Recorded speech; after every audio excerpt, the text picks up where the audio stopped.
हरे कृष्णा, राधे राधे, ओम नमः शिवाय। तो कृष्णदास राधिका के चैनल में आप सभी का स्वागत है।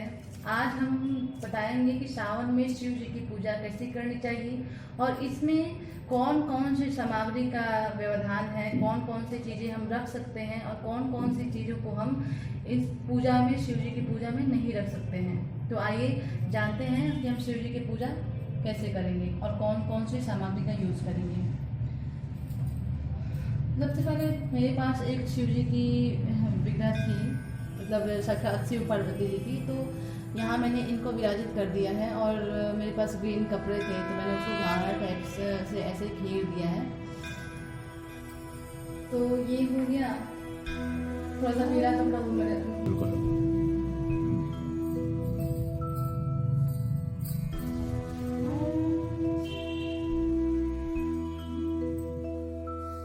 एक मेरे पास यहाँ पीला कपड़ा है तो मैं ऐसे शिव जी को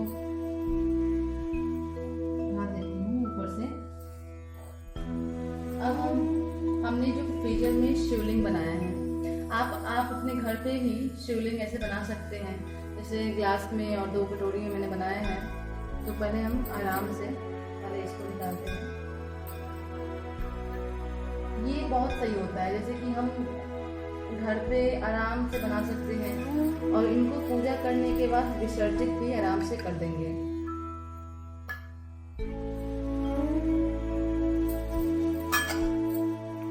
यहाँ हम शिव जी के शिवलिंग को स्थापित कर देंगे। ठीक है।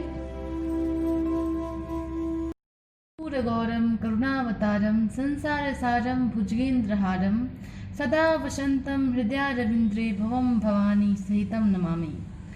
तो हमारे शिव जी को जो है वो अक्षत बहुत पसंद है और हमको जब शिव जी की हम पूजा करते हैं तो उसमें अक्षत जो है चावल का भी विशेष रूप से प्रावधान है। तो ये ध्यान रखिएगा कि अक्षत में कभी भी जो आधे टूटे चावल होते हैं वो चावल नहीं होने चाहिए। उससे आधे टूटे चावल से जो होता है वो हमारी पूजा जो होती है वो सही रूप में, जो मतलब पूर्ण रूप से जो होती है पूजा, वो नहीं मानी जाती है। तो चावल के जो दाने होते हैं वो सीधे सीधे होने चाहिए पूजा में। अब मैंने पूजा के लिए जो लिया है, ये गंगा जल है, ये शहद है, ये दूध है और इसमें कच्ची दूध का प्रयोग होता है अभिषेक करने के लिए। ये दही है और ये मैंने कुछ श्रृंगार थोड़े बहुत जो भी थे, क्योंकि अभी इस टाइम में तो कहीं बाहर आना जाना भी नहीं हो रहा है, तो पार्वती जी के लिए मैंने श्रृंगार के सामान कुछ मेरे पास जो भी थे वो रख दिए थे। और ये एक मेरे पास सार था, मतलब सेट था जो मैंने शिव जी को पहनाने के लिए लिया हुआ था लड्डू गोपाल की शॉपिंग के टाइम। तो मैं इनको ऐसे पहना दूँगी और फिर मैंने ये माला एक बना के रखा है शिव जी के लिए, तो मैं इसको भी अर्पण कर देती हूँ।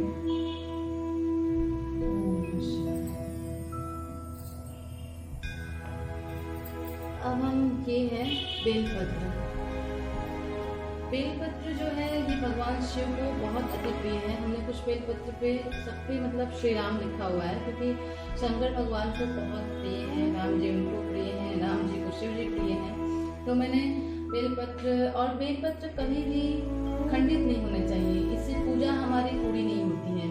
बेलपत्र एकदम सीधे और फ्रेश होनी चाहिए, कहीं भी इसमें दाग वाग चाहे छेद वेद जो भी होता है, चक्र एक होता है, वो सब नहीं होनी चाहिए बेलपत्र में। तो सावन महीने में बेलपत्र का विशेष महत्व है। बेलपत्र बहुत ही पवित्र और शिव जी को प्रिय होता है। कहा भी गया है कि दर्शनम बिल्वपत्रस्य स्पर्शनम पाप नाशनम, अर्थात बेलपत्र का दर्शन कर लेने मात्र से पापों का शमन हो जाता है। अब देखिए, बेलपत्र का दर्शन करने से ही हमारे पापों का नाश हो जाता है। और जो बरसात के मौसम में होने वाली सर्दी, खांसी और बुखार के लिए भी बेलपत्र के रस को शहद के साथ लेने से उसके जो बुखार होते हैं सर्दियों में वो सही हो जाते हैं। तो ये सब एक औषधीय गुण है। यहाँ तक कि दमा या अस्थमा जिसको होता है ये सब बीमारी, तो काढ़ा बनाकर पीने से ये दमा और अस्थमा की बीमारी भी खत्म हो जाती है। तो बेलपत्र के कुछ औषधीय गुण हैं। एक औषधीय गुण ये भी है कि सूखे हुए बेलपत्र को जलाने से वातावरण शुद्ध हो जाता है। तो बेलपत्र शिव जी को बहुत अत्यंत प्रिय है और दर्शन करने से बहुत ही लाभकारी है।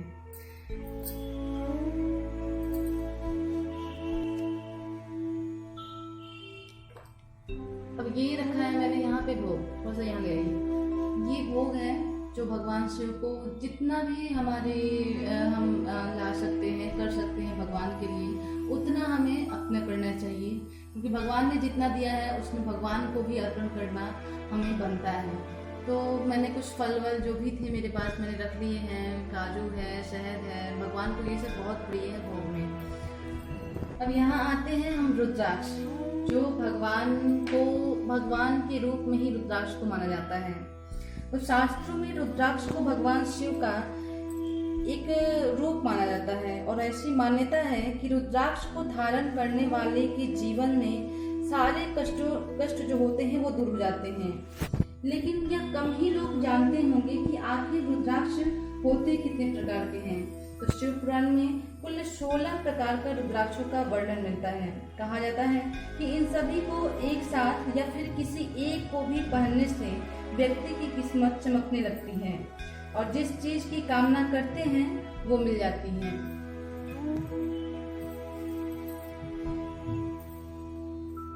अब हमने ये तो जान लिया कि रुद्राक्ष जो होते हैं वो 16 प्रकार के होते हैं। तो ऐसे 14 मुखी होते हैं और जो 15वां रुद्राक्ष होता है वो गणेश रुद्राक्ष होता है और जो 16वां रुद्राक्ष होता है वो गौरी शंकर रुद्राक्ष कहलाता है। अब हम कैसे जानेंगे कि रुद्राक्ष कितने मुख्य होते हैं। अब जैसे ये लाइनिंग है, ये यहाँ से जो लाइनिंग जा रही है, ये 1, ये 2, ये 3, ये 4 और ये 5, तो मेरे पास जो है ये पंचमुखी रुद्राक्ष हैं। ठीक है। अब आपको जैसे रुद्राक्ष के बारे में जानना है कि रुद्राक्ष ओरिजिनल है या डुप्लीकेट है, तो इसके लिए हम यहाँ एक उपयोग लाते हैं। थोड़ा सा यहाँ लाइए। अब ये रुद्राक्ष को हम अगर पानी में डालते हैं, अगर ये नीचे बैठ गया तो ये हमारा ओरिजिनल है। अगर ये रुद्राक्ष तैरने लगता है तो रुद्राक्ष डुप्लीकेट है वो। तो ठीक है, इसके लिए ये मैंने रुद्राक्ष लिया था नेपाल से। जब मैं वहाँ गई थी पशुपतिनाथ, तो वहाँ से मैं रुद्राक्ष की माला लाई थी। ये माला मैं आपको दिखाती हूँ अभी, क्योंकि शिव जी के पास इनको अर्पण करना है, मैं यहाँ रखती हूँ। और हाँ, शिव जी की पूजा में कभी भी शंख का प्रयोग नहीं होता है, क्योंकि भगवान ने शंख नामक एक असुर का वध किया था, इसलिए उनको शंख से स्नान नहीं करवाया जाता है। कुछ लोग इस बात को नहीं जानते हैं, तो ये जानना चाहिए। और कभी भी शंख को हमें ऐसे मुख करके भगवान की तरफ रखना चाहिए और शंख में पानी भर के हमेशा रखनी चाहिए। इससे क्या होता है, इससे जो हमारी लक्ष्मी होती हैं वो स्थिर होती हैं।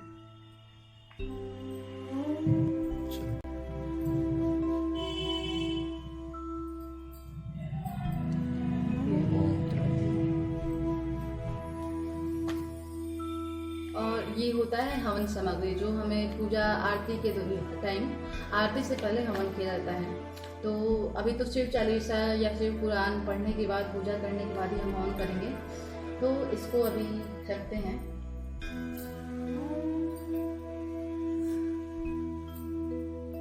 अब हम फूल से थोड़ा सा डेकोरेट कर देंगे शिव जी को।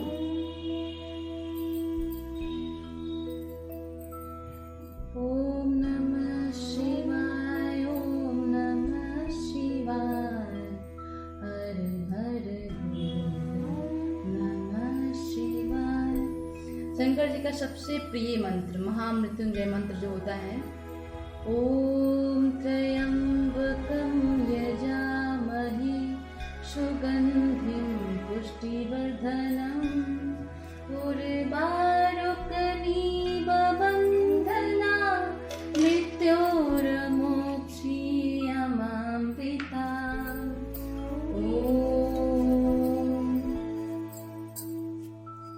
सबसे पहले हम शहद से अभिषेक करेंगे भगवान शंकर का। ओम त्र्यंबकं यजामहे सुगंधिं पुष्टिवर्धनम् उर्वारुकनीव बन्धना मृत्योर्मोक्षीयमामृता। फिर हम गंगा जल लेंगे। ओम नमः शिवाय, ओम नमः शिवाय, ओम नमः शिवाय, ओम नमः शिवाय। फिर हम शहद लेंगे।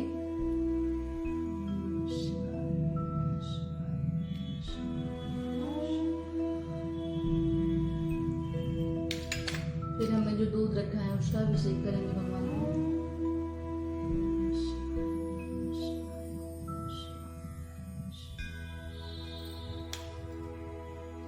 अब हम बेलपत्र भगवान को अर्पण करेंगे।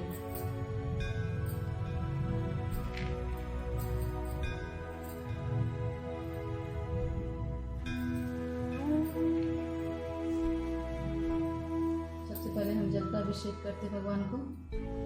ओम नमः शिवाय।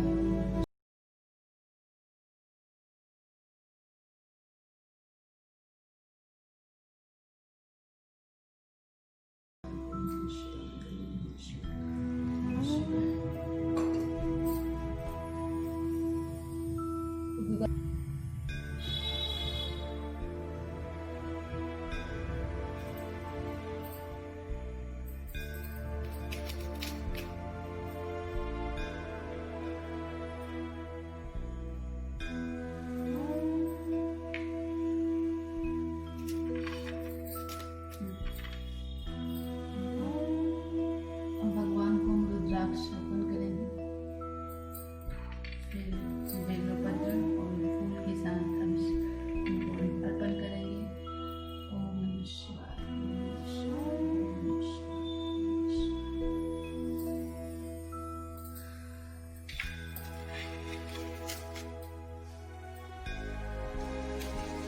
फिर हम भोग लगाएंगे।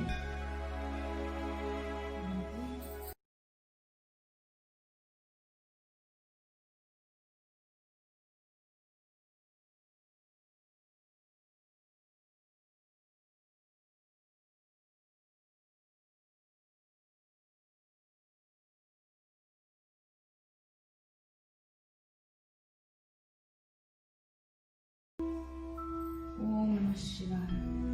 अब यहाँ मिले हमारे ठाकुर जी से, हमारे कान्हू जी से। अब सावन के महीने में मैंने इनके लिए भी ग्रीन कपड़े, मैंने मेरे पास ड्रेस नहीं थे तो मैंने इनके लिए, अपने प्यारे जी के लिए मैंने ग्रीन कलर के ड्रेस सिले हैं कि शिव जी के सावन में थोड़ा ये भी हमारे ग्रीनी ग्रीनी हो जाए। तो ये है मेरे प्यारे लड्डू गोपाल। और यहाँ है मेरे शालिग्राम, यहाँ है मेरे शालिग्राम जी।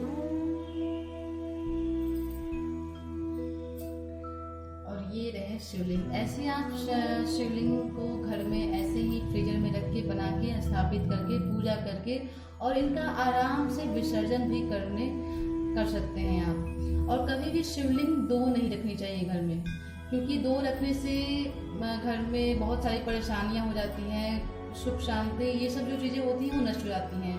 तो कई ऐसी सामग्रियां हैं भगवान को, जैसे लाल फूल नहीं चढ़ते हैं, फूलों में जैसे ये सब फूल चढ़ जाते हैं, भगवान को वाइट कलर का फूल पसंद है। और बाकी आप रेड कलर का फूल कभी भगवान को ना चढ़ाएं, क्योंकि वो चढ़ाने से ऐसे होता है कि घर में सुख शांति नष्ट हो जाती है। भगवान को बस एक ही फूल उजले कलर का चढ़ाएं।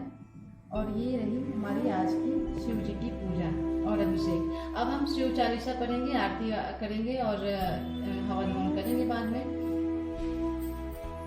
हम शिव जी की पूजा अर्चना कैसे की जाती है वैसे देखें। मैं नॉर्मल तरीके से जैसे अपने घर पे करती हूँ, मैं आपको वो बताऊँगी। हरे